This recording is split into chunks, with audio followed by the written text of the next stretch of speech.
Hello friends, today we're going to talk about sunken outlets. Now every one of you has probably seen this before, and if you haven't, you're definitely going to have it happen to you in one of your homes in the near future. We're going to talk to you about how to identify why it's happening, and then a couple of ways, methods to repair it, and at the end I'm going to save the best one for last. And if you find this to be helpful, please hit that like button for me, the thumbs up, and would love to have you subscribe to see more of my videos. Let's get to the workbench. Okay, here we are. Now, what you may experience, you may see something like this where the outlet is just sitting back a little bit, and you can see a little space between the outlet cover and the outlet. Or you may see an extreme example like this where there's a huge gap. Now, this is definitely extreme. You've got the whole thickness of the drywall here. And why you might see this could be where maybe somebody's doubled up on the drywall, maybe someone's got paneling which won't be this thick, but they'll create a significant gap.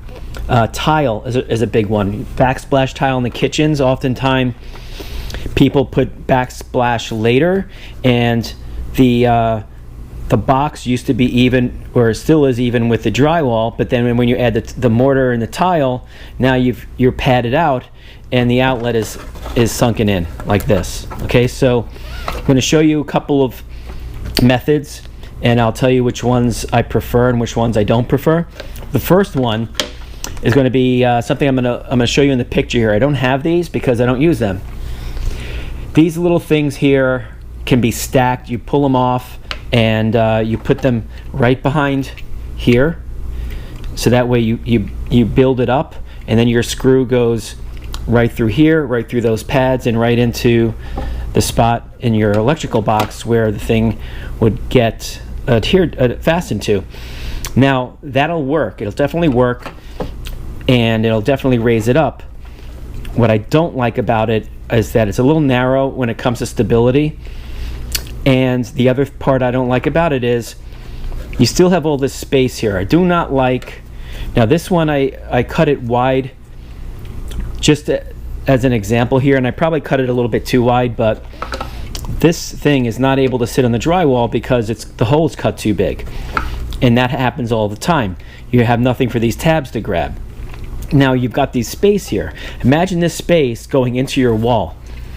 Okay, I do not like having this gap between the outlet and the plate cover for various reasons. A fire, you have a flashback. Let's show you what a flashback looks like right here on the screen. Okay, you've seen these pictures before. Maybe you've seen it happen in your house. You do not want anything like that to happen and then go in the wall. Where most of these electrical fires happen in your house, they happen behind the wall most of the time. You don't know they're there, and then next thing you know, the fire is just racing through your house going upwards, and you've got no control. You're not even sure where it is. So you always want to have the box, this whole area, sealed, so that way if you get a flash, it's going to happen in the box and come out the front. As strange as it sounds, the flash coming out this way, out the front, is better than the flash going inside the wall. Okay, so I don't like that first one, although if you want to get those tabs, they will work. I just fear about the space and also the exposed drywall.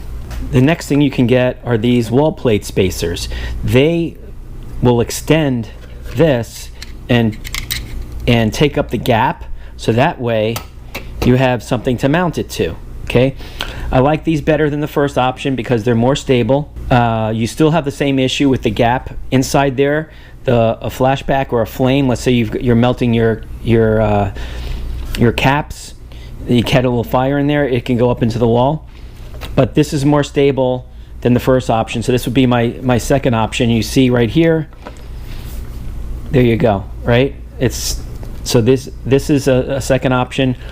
I can put a link down in the description where you can buy these. They're pretty cheap. Now the final option, which I much prefer, are these guys. These are spacers you can get at your home improvement store, and these are made in all different sizes. All right, so let's get them in order here.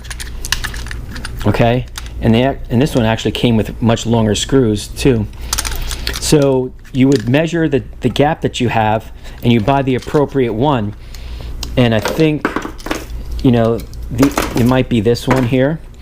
Now, what what I'll say is the reason I like this is because this is a solid piece all the way around, and it's closing out the box. There's no gap when you put these in to get through. Okay, so this is a blue one because it's a certain size, and this is basically now closing the box. See that? Now this one in this situation may be it might work. Okay, that was borderline that size versus this size, but here now you've got the same situation where you've dealt with that sunken outlet, but now your box is fully enclosed here. Then if you want to, you can caulk here, you can spray foam there to close that gap, which is what I always do to mine anyway, because you lose energy and air. This will leave your house going up the walls this way. But now you've got a fully enclosed box. You have the long screw. You could probably use the same screw that you've already got for the outlet. It goes right through here. The one screw goes through and then into here, and it's all done. That is the way I would fix the sunken outlet. And the other reason this could happen too, sometimes you have a movable, the thing is moving around and it hasn't been affixed to the stud properly, and there's another way to fix that, which I'll cover in another video.